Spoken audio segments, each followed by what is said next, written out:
Assalamualaikum and hi Dr. Salman. So we are from Group 10. We'll be presenting on the procurement system, contractual challenges and the impact on the construction costs.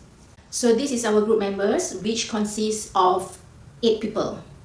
My name is Nadia. So I will begin with an overview of procurement system in construction projects. So the selection of a procurement system is very important because it directly affects firstly construction costs, risk allocation, design outcomes and also stakeholder collaboration. So when we choose a different procurement, it also affects the project outcomes in a different way as highlighted by John in 2015. So procurement system define on how roles, responsibilities and financial obligations are allocated among clients, contractors and also consultants. So under the traditional methods, the design, the construction and the maintenance are delivered in a separate contracts. So when this commonly used, this separation lead to miscommunication, changes orders and also budget overruns as highlighted by Schwib Bauer in 2017. So in contrast, the integrated procurement methods such as public-private partnership, PPP and private finance initiative, PFI, it combines the design, financing, construction and also the operations under one single long-term agreement. So this integration improve coordination and also enhance the overall life cycle value rather than just focus on the initial capital cost discussed by Wang in 2020. So we move on to the next slide on the overview of PPP or PFI. So Private Finance Initiative PFI was introduced under the 9th Malaysia Plan in 2006 to strengthen the collaboration with the private sector in infrastructure and public service delivery. So PFI operates as part of the broader PPP procurement strategy, which the key drivers including value for money optimization, optimal risk allocation, long-term contractual arrangements and the integrated service delivery as outlined by the Prime Minister's Department in 2009. So several PPP models are applied in Malaysia. This includes BLMT, where the private sector builds, lease, maintains and later transfer the facility to the government. BOO, where the private entity builds, owns and operates the facility. BLT, which involves leasing, followed by ownership transfer, and land swap, where the government compensates the private sector through the land transfer instead of rental payment. So PPP and PFI have been adopted to address the limitation of the traditional procurement, such as delay, cost overruns, and also delivery inefficiency, as highlighted by Abdul in 2024. So by involving the private partners, the government can benefit from the specialized expertise and technological innovation, which can improve in reducing the cost and also improve the quality service. The significant project risk, including construction and long-term operational risk, can be shared with the private sector, according to Hishamuddin in 2024. So overall, the choice of procurement system really affect the cost control, risk allocation, and also the project outcomes. So this relationship will be explained in a greater detail by my group mates in the next section of this presentation. Hi, my name is Norisa Diana, and for this topic I will cover on the stakeholder engagement. In this slide, we will find out about what is the roles, responsibilities, and communication channels under 3 different procurement systems, which are design, bid, build, design and build, and also public-private partnerships. And another subtopic to be covered under stakeholder engagement is on how contract enrichment can influence in terms of collaborations, conflicts, and also decision making. Based on the table, first we will discuss on the design, bid, build. This is a traditional system where roles are clearly separated between the client, consultant, and also contractor. Client and consultant will work together on the design and also contract administration. Meanwhile, for the contractor, they they will focus only on the construction. So communication is formal in the system, and it goes through consultants, which gives control but can cause delay on the decision making and lead to disputes. Next, we move to the design and build. This is the upgraded system compared to the traditional, where it involves the clients and also the contractor. The contractor is responsible towards design and also construction activities, meanwhile clients are responsible to fulfill the requirements by the employers. The communication between these two parties in this system is more direct, and it can help to give a faster decision. But the successfulness of this project, it depends on how clear the client brief the contractor on what is their requirements. Next is the public-private partnerships. For this system, it involves public sector and also private sector. So the private sector will responsible towards the design, construction, financing, and also long-term operation. Meanwhile, for the public sector, it will monitor the performance of the private sector. So in terms of communication, since a lot of stakeholders involved in these systems, the communication is quite formal and it has a multi-layered communication. So strong governance is essential in order to implement this type of procurement systems. First, we will see on the influence of contract arrangement towards the collaboration. For the traditional procurement system, it has a separate responsibility on the design and construction between the client and also the contractor. So it restricts early collaboration and information sharing if implementing this process.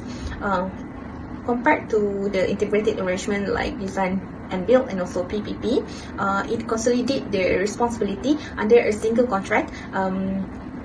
This integration improves in terms of coordination, clarifies accountability, and aligns stakeholder objectives, thereby fostering more effective collaboration.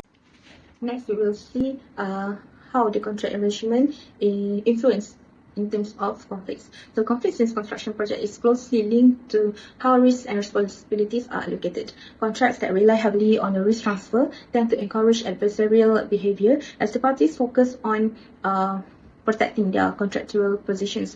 So additionally, unclear scope definition increases the likelihood of disputes. There's a study recent conducted that shows that risk sharing and performance-based contracts can significantly reduce the conflicts by aligning the incentives and encouraging joint problem solving.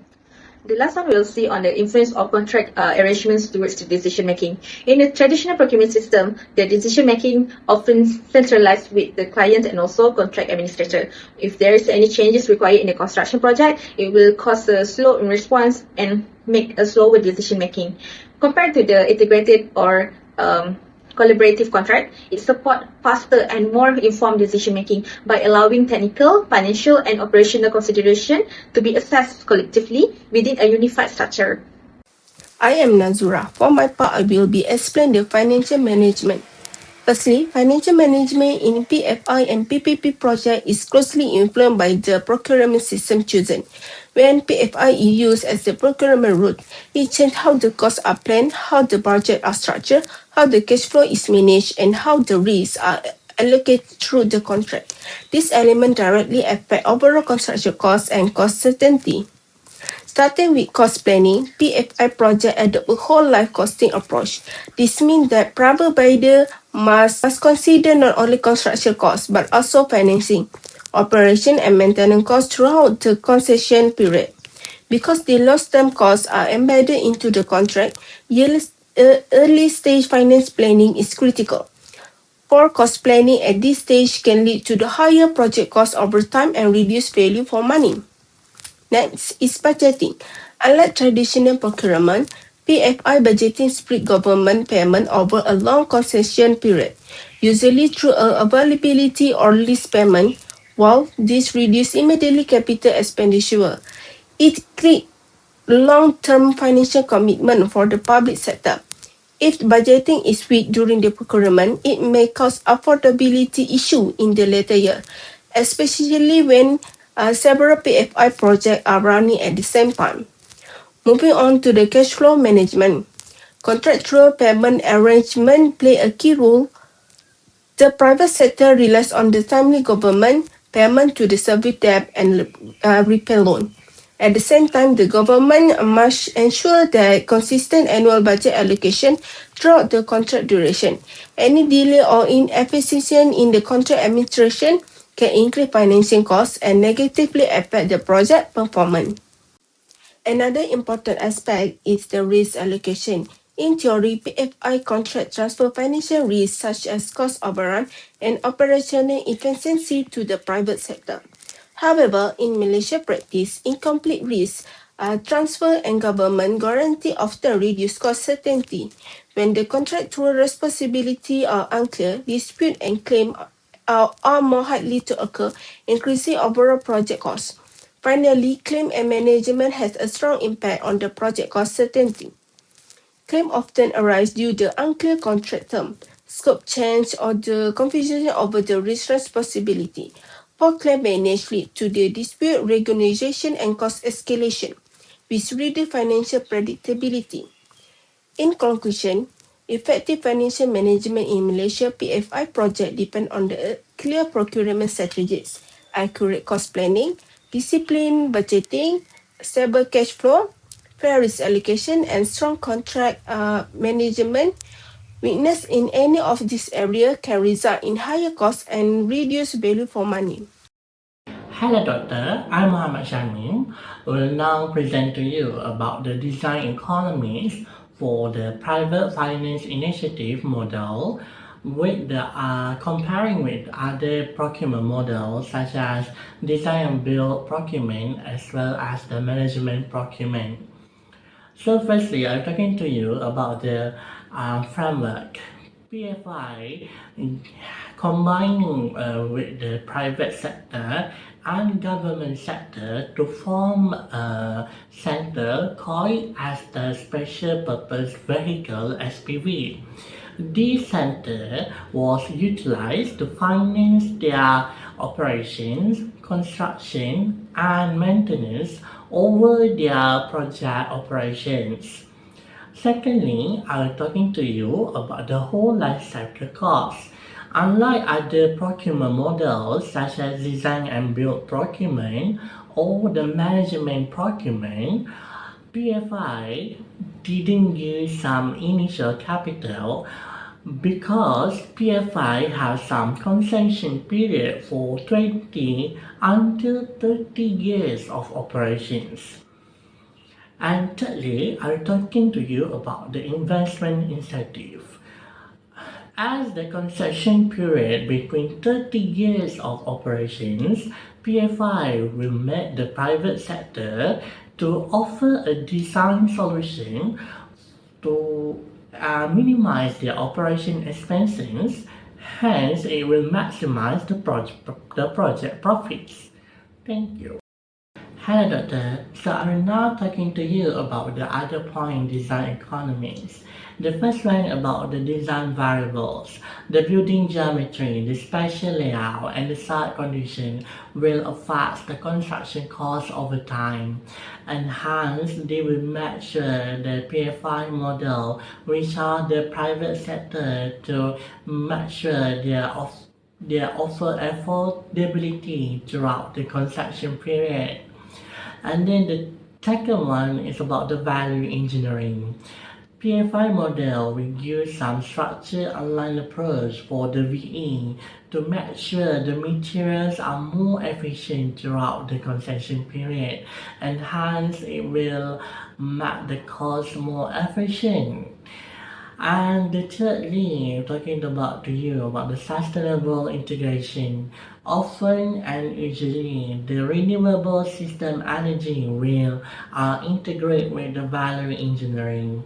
So to reduce their energy consumption, and hence it will make the PFI model more advantageous because PFI will make sure to use their private sector expertise to make sure and offer the design solution, and hence it will make the cost more efficient without use more public expenditure.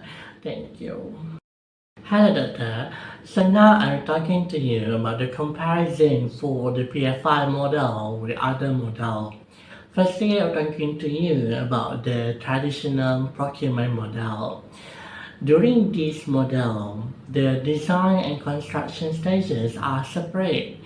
So it offers a price sensitive, but at the time, hence it will lack the input for the contractor and will make the more project delay, and hence the cost will be more increases over time. Secondly, I'm talking to you about the design and build procurement. Design and build procurement offer a faster time completion for the projects, but it does not involve with the clients, so it will not the changes upfront over time, and the cost will be more accelerated over time. And the third one is about the management procurement.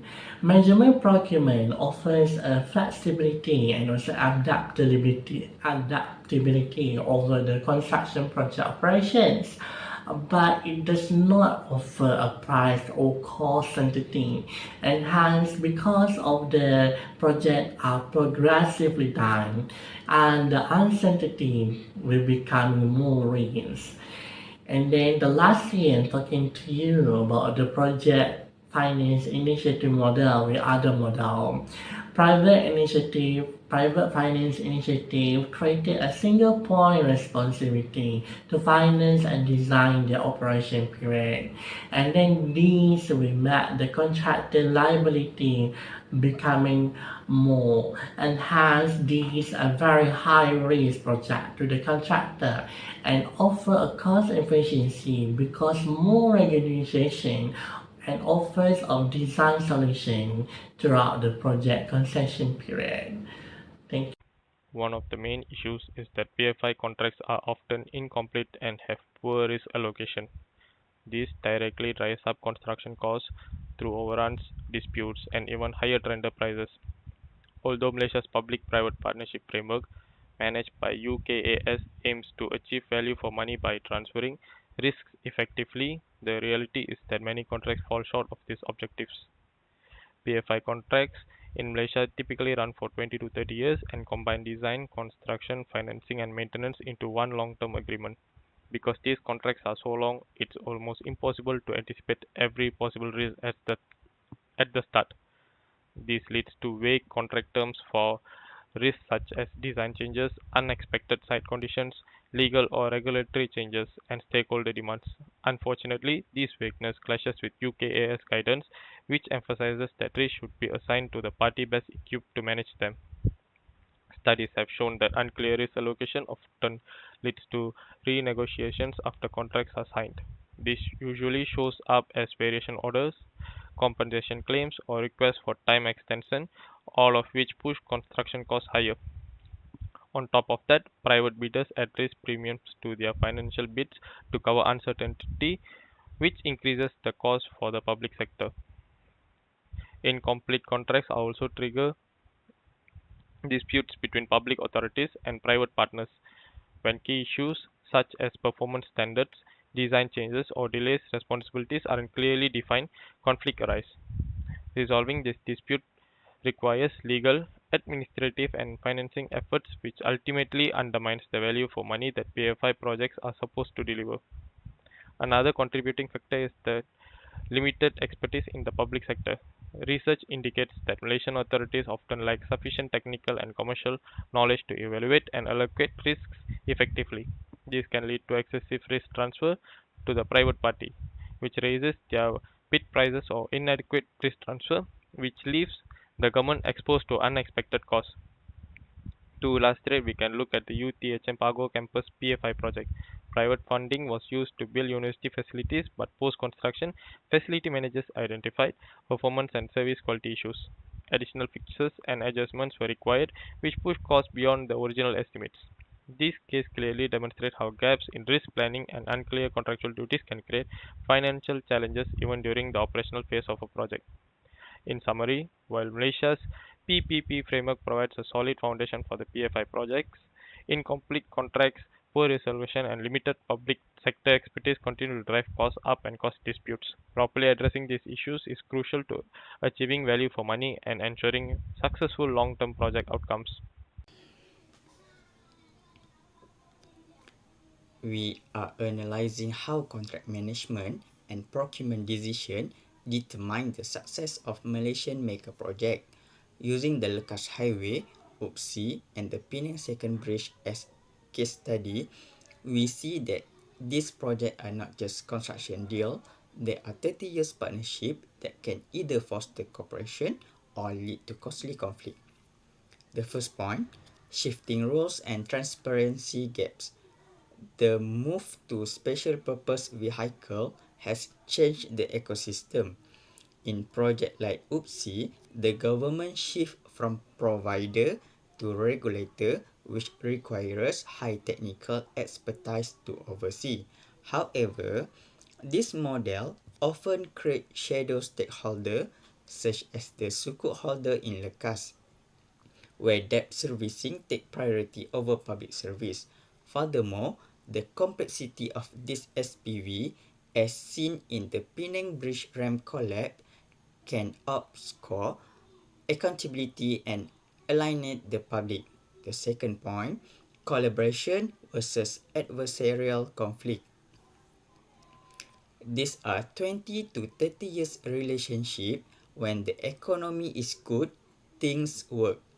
But when traffic volume in Lekas fell short, the partnership turned adversarial, focusing on blame shifting rather than problem solving. In UPSI, because the private partner hold a monopoly, renegotiating a 20 years old contract to meet modern needs is incredibly expensive, leading to constant dispute over service reduction point. The third point, the reality of financial management. We must look at the trade-off between upfront saving and long-term debt. The UPSI PFI model required zero initial government funding, but it created massive unitary payment. These fixed costs are now crowding out the university's budget for research and student welfare. Similarly, the Lekas project suffer from optimism bias over projected revenue that eventually triggered a debt trap and potential government bailout. The last point, the illusion of risk transfer. There is the risk boomerang. While procurement aim to shift risk to the private sector, it often returns to the taxpayer. In the Penang Second Bridge, government-related delay in land acquisition allowed costs to jump from 3 billion to 4.5 billion. When the private sector cannot handle the demand risk, the government is ultimately forced to step in to prevent the utility from failing. As conclusion, procurement set the financial foundation, but management determine the social success. For future projects, we must prioritize realistic forecasting and transparent risk sharing to protect public funds. Thank you.